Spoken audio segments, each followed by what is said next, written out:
Muito bem, nós toda semana temos na Agência Sindical o vídeo da semana. E o nosso convidado de hoje é o Dr. José Carlos Arouca. Dr. José Carlos Arouca, advogado trabalhista muito respeitado, foi juiz no Tribunal da Segunda Região, autor de vários livros, é uma referência a todos nós do sindicalismo. Dr. Arouca, a ANAMATRA lança um documento em defesa da Justiça do Trabalho. Então eu te pergunto, a Justiça do Trabalho está sofrendo algum tipo de ameaça? E em estando sofrendo ameaças, que tipo de ameaça paira sobre a Justiça do Trabalho? Olha, o documento é defesa da Justiça do Trabalho e do direito do trabalho. Perfeito, quer dizer, mais amplo. Então, eu acho que a Justiça do Trabalho, desde o início, ela vem sofrendo uma pressão. Eu me lembro, por exemplo, de um ex-advogado trabalhista muito respeitado, e que foi ministro de Estado, e ele disse que a Justiça do Trabalho precisava se modernizar, porque ela foi criada administrativamente para representar para proteger uma categoria que hoje não precisava mais de proteção. Porque naquela ocasião não havia quase que cumprimento da legislação. Hoje, isso ele dizendo, o trabalhador era adulto e não precisava de tanta proteção. Então a Justiça do Trabalho não devia se despir daquele preceito protecionista. E volta e meia, isso voltou a acontecer. Não sei se você está lembrado, o nosso Hélio Bicudo, ele apresentou um projeto de reforma do Poder Judiciário, que ele não abandonou, e que chegou a um determinado ponto em que o relator era o presidente da Fiesp, ele deixou o projeto e foi assumido pelo nosso, hoje, líder da maioria no Senado, o Aloysio Nunes Ferreira, né? E que ele simplesmente propunha a extinção da Justiça do Trabalho. Né?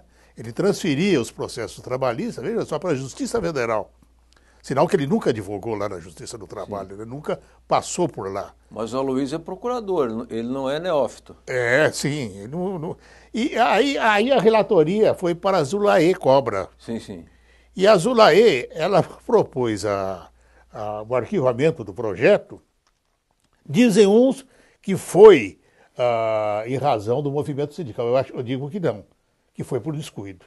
Sim. Descuido pelo seguinte, porque tinha sido aprovada uma PEC que acabava com a representação classista. E disseram para os assessores dela, ela não teve culpa, disseram, mas não, está prejudicado esse projeto, né, porque acabou a representação classista na Justiça do Trabalho, ela mandou arquivar o projeto.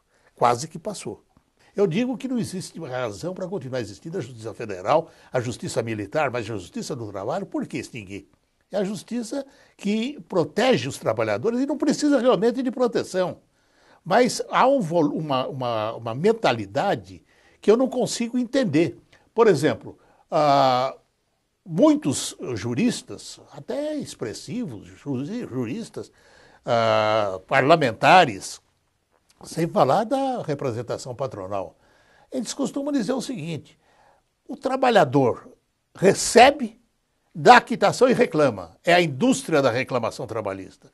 E é interessante que no meu livro, o Sindicato no Mundo Globalizado, eu comento isso, que todavia o volume, então, como se o trabalhador estivesse arrancando dinheiro do patrão, mas o volume que os trabalhadores receberam em razão de condenações da Justiça do Trabalho foi altamente expressivo, foi vultuoso.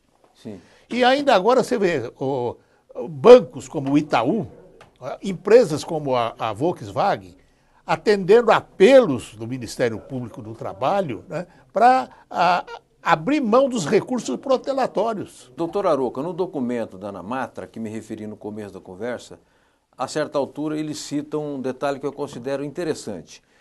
Porque com essa ideia de Estado mínimo, agora voltou com força com o interino, né? Tudo que é do Estado é caro. Mas quando você faz a conta do resultado da ação dos tribunais, você verifica que os tribunais são arrecadadores. Eu trabalhei no sindicato da 15ª Região, chamado Sindic15, de Campinas, e na época o doutor Eurico era presidente, e era impressionante o quanto aquele tribunal arrecadava para a Previdência e o Estado. Portanto, também eu queria que se o senhor quiser, observar que é falsa essa alegação de que é uma coisa que custa cara para o Estado. Olha, eu acho que a Justiça do Trabalho deve ser, inclusive, gratuita, tá? Para o trabalhador. Né? Porque também, de qualquer modo, há uma dificuldade no acesso. Sabe que acabaram com a reclamação trabalhista, que eles chamavam o jus postulandi, né? A reclamação verbal. E com toda razão, aquilo era um absurdo. Mas há uma coisa que nós precisamos também pensar. Veja uma coisa, o artigo 8º, no inciso 3º da Constituição, diz o seguinte: cabe aos sindicatos a defesa. Então, agora eu vou reduzir, simplificar o texto. Cabe ao sindicato defender direitos individuais, inclusive em questões judiciais. Isso quer dizer que o sindicato tem a obrigação de dar assistência jurídica a toda a categoria. Porque o inciso 3º fala categoria, não fala aos associados.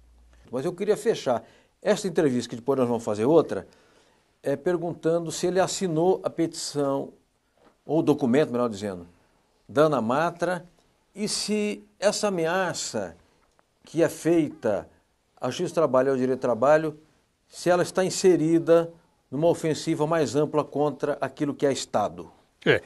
Eu acho que sim.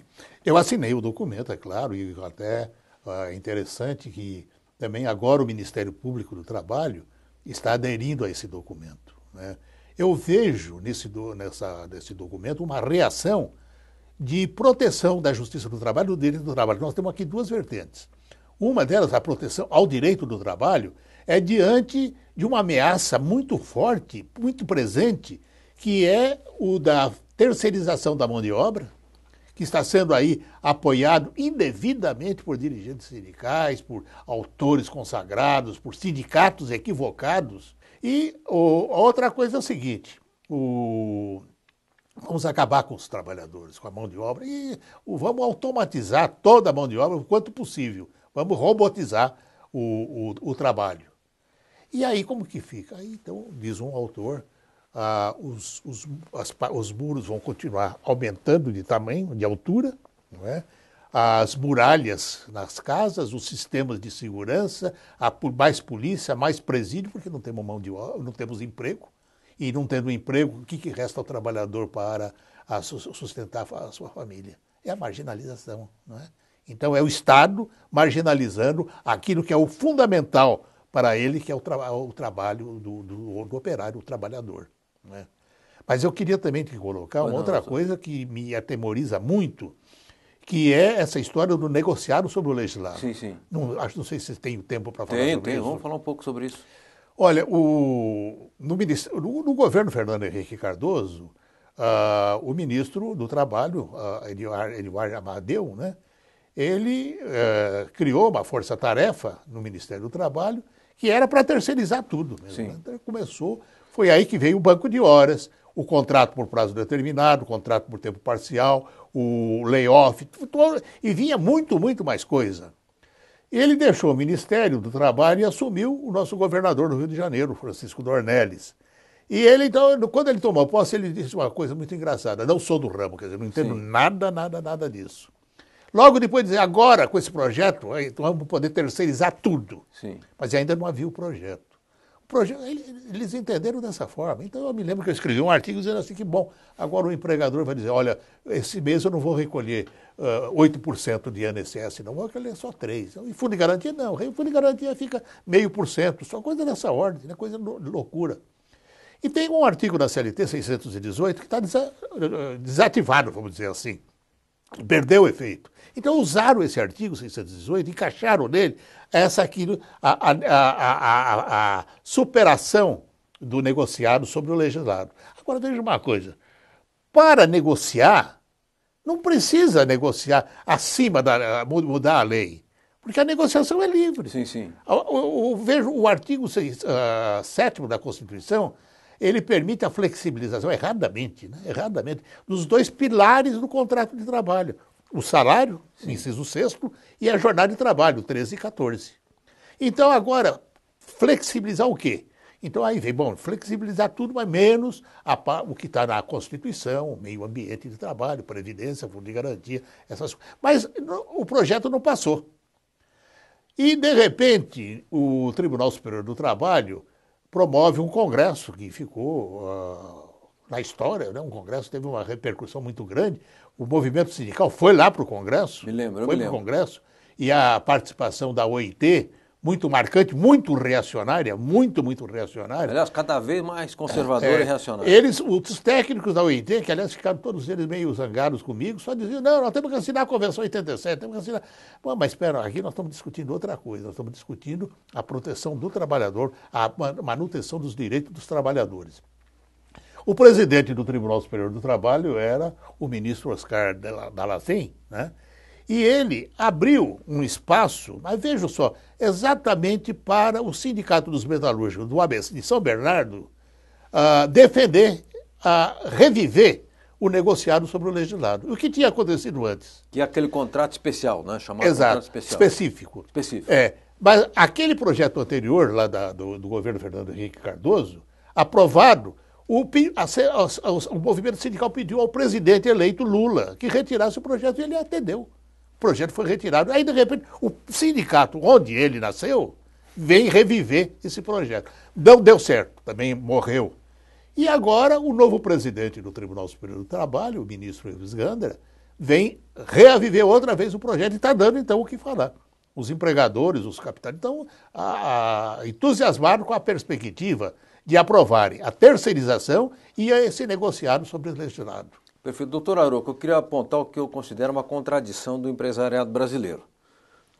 Se a gente voltar a 3 ou 4 meses no tempo, a gente vai encontrar um empresariado criticando muito a presidente Dilma, dizendo que tinha criado uma situação de insegurança jurídica.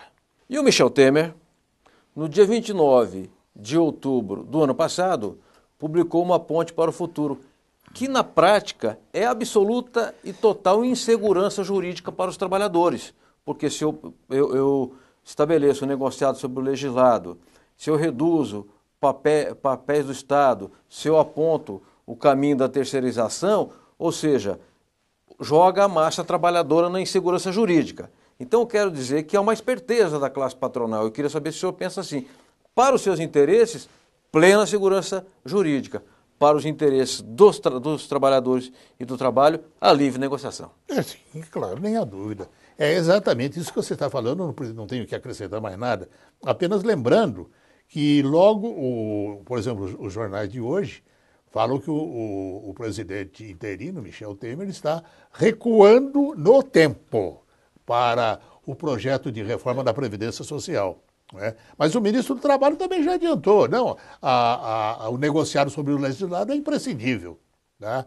Então, quer dizer, nós estamos nessa corda bamba, com um governo sabidamente neoliberal, um governo que não tem nenhum compromisso com os trabalhadores. Eu defendo a Constituinte de 86, de 87, por uma razão, nós passamos quantos anos de ditadura? Pois é. Então, assim como havia aquele anseio que levou todo o mundo para a praça, direta já, havia também um anseio de reforma já. E a reforma já eu tenho acompanhado, aliás, os anais da Assembleia Constituinte, acabei reservando uma parte que eu usei nos meus livros, mostrando como foram aprovados.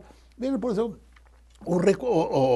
muita coisa que está na Constituição não teve polêmica, quase polêmica nenhuma, não é? A unicidade sindical passou estrondosamente na Câmara, sim, na Assembleia Constituinte, né?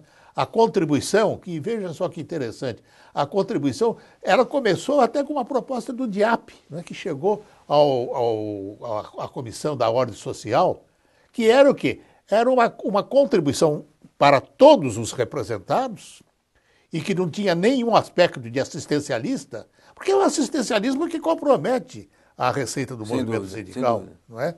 E era para acabar com substituir a contribuição sindical e qualquer outra. E era, então, inicialmente só para os sindicatos.